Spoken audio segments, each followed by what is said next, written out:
Hey there, Fletcher All Things Overlanding here, and today I'm actually going to be talking about an idea that a subscriber and a friend of mine, Bill Hoffman, brought up.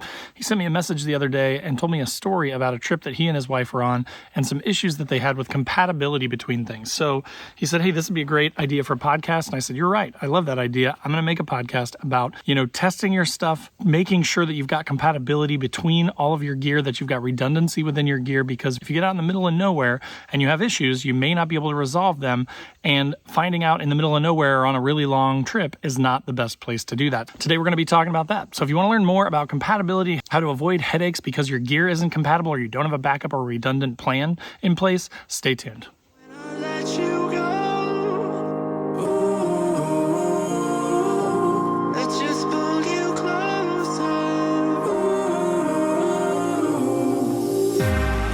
Understand where it came from, but you got it, my got it. It began in the land of the sandstorm. I fought it, though I wanted everything to do with what you give to me.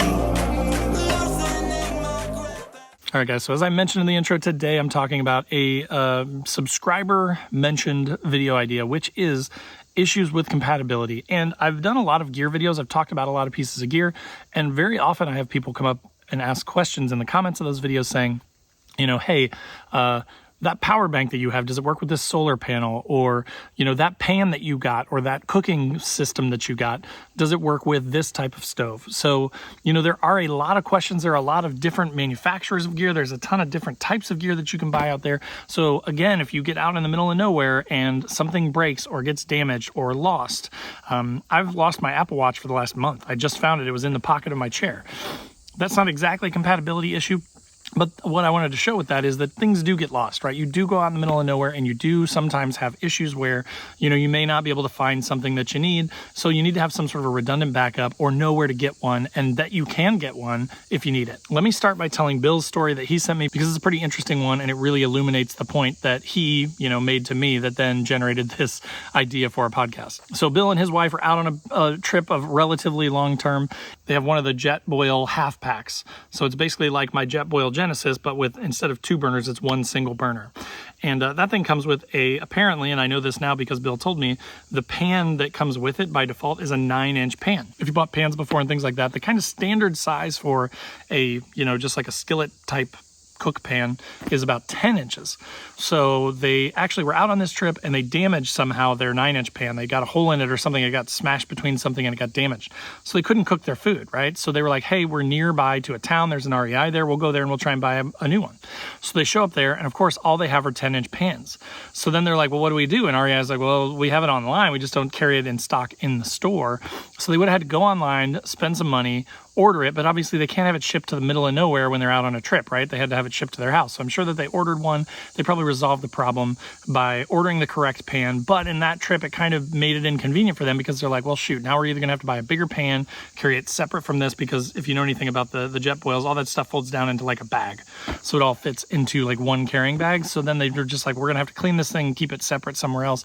It's just kind of a hassle. But that, to them, again, the reason he reached out is because he's like, man, I just assumed Jetboil's a big brand, that it would be really easy for me to find this pan, and it wasn't. And that is one of those things. I think a lot of us make those assumptions, right, with our gear. We're like, well, if I lost XYZ piece of my awning or my rooftop tent or something, I could just pop by a Walmart or something. I could buy something that would work for it. But again, just knowing your gear, really going through it and making sure that the stuff that you have is correct for your gear, and knowing if and when you can replace it is important, because you could get in this situation yourself and then be in a place where you don't have the right gear, and it makes your trip less enjoyable. Another instance that I wanted to show you, and this is one that I've gotten in my comments in my videos, is I talked about this all-power power bank a long time ago. It's a really nice little power bank, just kind of a regular mid-size, 600 watt-hour style power bank, wireless charging on the top, plenty of plugins on the front. So I've been kind of taking this one just because it's relatively small. It's not super heavy, and it's not super big. I actually been keeping it in my drawers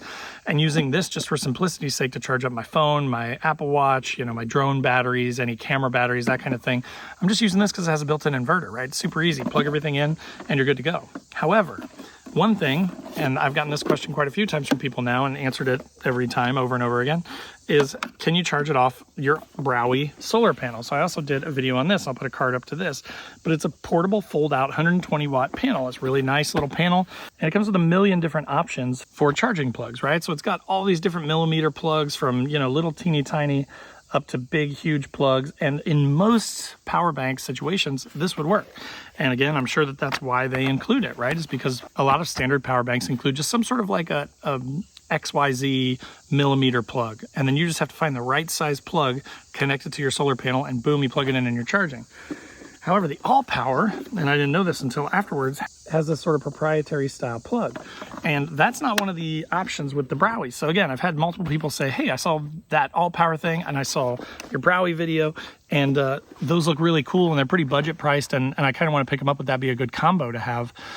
And unfortunately, it's not because of that proprietary thing. Now, All Powers does have a solar panel kit that you can get with this, where you get the power bank and the solar panel. So that's probably what I would do, because that one's obviously made by the same manufacturer and ready to go with the right plug-in. But again, it's kind of like a proprietary style plug, or a different style plug than a lot of these solar panels have. And so where I'm going with this, though, is imagine that I was taking a week-long trip or a 2-week-long trip or a month-long trip, and I was going out to run some BDR, going out west and spending a lot of money and gas and time and taking time off work to go out on this big trip, right? And believe me when I say it's easier than it seems. It seems stupid to be like, well, how do you not know your solar panel would charge it, right? But a lot of us, I think, get excited about gear. We go out into the wilderness, and that's when we figure out that it's not going to work together, that the thing we bought doesn't work with the other thing that we've got. So again, just wanted to bring this up as a very important sort of talking point to, if you're going to be going on a trip, there are ways to avoid this situation. So let's end with sort of tips and tricks and things to think about to, again, hopefully get your juices flowing. So one option, of course, is research, right?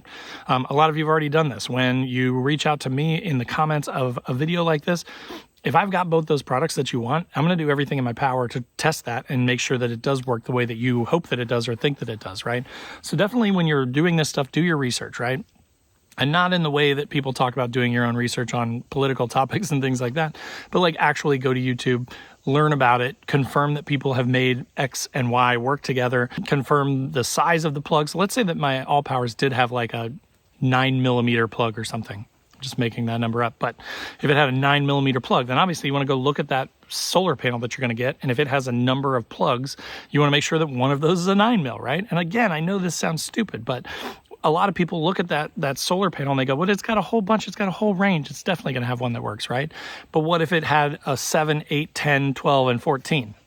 And then you've spent money and you got to either return it or mess with it or get out on that trip and have a bad time. So do your research, watch YouTube videos, ask YouTube creators for feedback for things that they've tested, if there's a functionality that maybe we didn't cover. Because that's the thing, is I stay away from reviews, right? Like I don't really do reviews so much unless I've had a thing for like a year plus. If I've had a thing for a year plus and I'm talking about it, I'll call it a review. But otherwise it's mostly like, hey, here's this thing, here's why I just picked it up, here's what I plan to use it for, and that's it. But 6 months from now, if you're watching that video of mine and you see it and you have a question, hit me up. I can go test it for you, right? I will confirm for you, or I'll tell you, hey, I don't have that thing anymore or whatever. But a lot of YouTube creators are helpful. Now, some of them will ignore you, unfortunately, but I feel like, at least me, I always try to reply to every single comment. And I feel like a lot of YouTubers are like that. They genuinely are here to try and help people. So do your research on YouTube, look that stuff up, see if it's going to work. You know, again, check your plug. If you're talking about a solar panel to a power bank, just check it, figure out what size plug you need, what type of plug you need, make sure that the solar panel you're going to get has it. If it doesn't, look and see if there are adapters, right? A lot of the times there may be adapters that you could hook it up to that will make it work with your power bank. So that's the step number one, is just kind of do your research, really look these things up before you buy, make sure you've got things that are compatible. 2, let's talk a little bit about redundancy, right? So the Jetboil instance is one that I have a little bit of trouble with because it's a Jetboil pan. Their stuff is really good quality and I love my Jetboil Genesis, but their pans and stuff are relatively expensive. I mean, I forget how much they are, but I'll put links in the description down below. But they're not $10, $20, $30 pans. They're more than that, right? So am I suggesting that you go out and you have 2 9-inch pans and you're carrying twice as much gear and doing that stuff? No. But what I am saying is, whatever you end up buying, whether it's a Jetboil, whether it's a Coleman, whether it's whatever, make sure that it's readily available. That is one of the benefits to having like some of that cheaper and more readily available gear. Back in the old days when I was newer to overlanding, I was really, really cheap and I was buying things in stores. I wasn't really buying things online because I was nervous about it. And I was like, I want to go look at it. I want to hold it in my hands. I want to know what it is, right? So I'd go to a Walmart or a Target or a Meijer or an REI or something like that. And I would check out the gear and then I would buy it in the store. And the pro of that is, one, you get to see it. Two, if it's available in a Walmart or a Target, it's really way more likely that you're going to be able to find a replacement in the future. And there are Walmarts everywhere, right? So like if you buy a Coleman 2-burner stove and it breaks on you out in the middle of nowhere, but your entire build out is designed around this Coleman 2-burner stove, and you bought pans and pots that work with that size stove, and you've got your whole setup built around that, you know you can go to a Walmart and find that same 2-burner Coleman stove that's been around for 40, 50 years probably at pretty much any Walmart. So just know your backups, know your redundancies when you can get stuff. I always like to bring a couple of things that do more than one job. So what I mean by that is, like, I have some Sea to Summit pots and pans that are really, really nice quality. And I will oftentimes bring those in like a rigid box. So it's not really part of my cook box, but I have it as a backup in one of my cases that has like my silverware, my, utensils, that kind of thing. And I'll just put it in there as kind of a backup so that if something were to happen, or if I would lose a pan or leave it behind and drive off without it, that I would still have a way to cook my food if I needed it. It's not the exact same. It's not going to be the Jetboil. It's not going to be a full replacement because I didn't want to spend that money. I have something different that I got somewhere else, but I have something so that at least I have a backup to cook some sort of food if I needed to. So finally, let's wrap this up talking a little bit about testing. I can't tell you how important testing is. Like right now, I'm in Hoosier National Forest. It's really close to my house, about 2 hours away.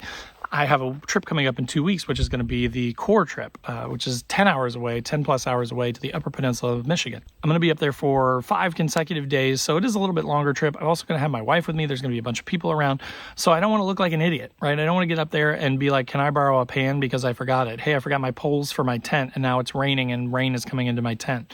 So I want to pre-test my stuff, which is why I'm down here, 2 weeks before, making sure that I've got everything packed, making sure that I know that everything works together, testing everything out. I do have some new gear that I brought with me that I'm going to test out, and I'm going to kind of replace some with other gear and get ready for this trip. But you could also do it in your backyard. You don't even have to go to a national forest. You could do it in your backyard. You could do it in your house and just test the stuff. Take your solar panel, plug it into your power bank, set it out back in the sun, and just make sure that it registers and starts charging. Sometimes there's weird stuff that happens. Even if the plug is the right size, maybe you plug it in and your power bank gives you an error message.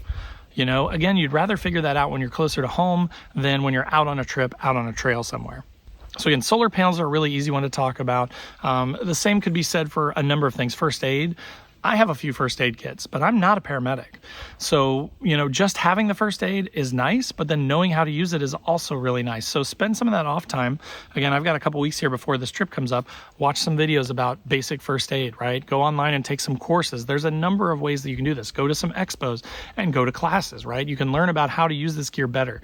That is one thing that I think a lot of us as overlanders overlook quite a bit, is that we buy all the gear, we get all excited, we pack up all of our stuff, we go out, and then if we actually need to use the gear, if you've never used your winch before and you have to use it, it can be a little scary. You might not have all your recovery gear. I've been on trips where I forgot to bring my recovery gear, but I was like, it's just 2 hours from home.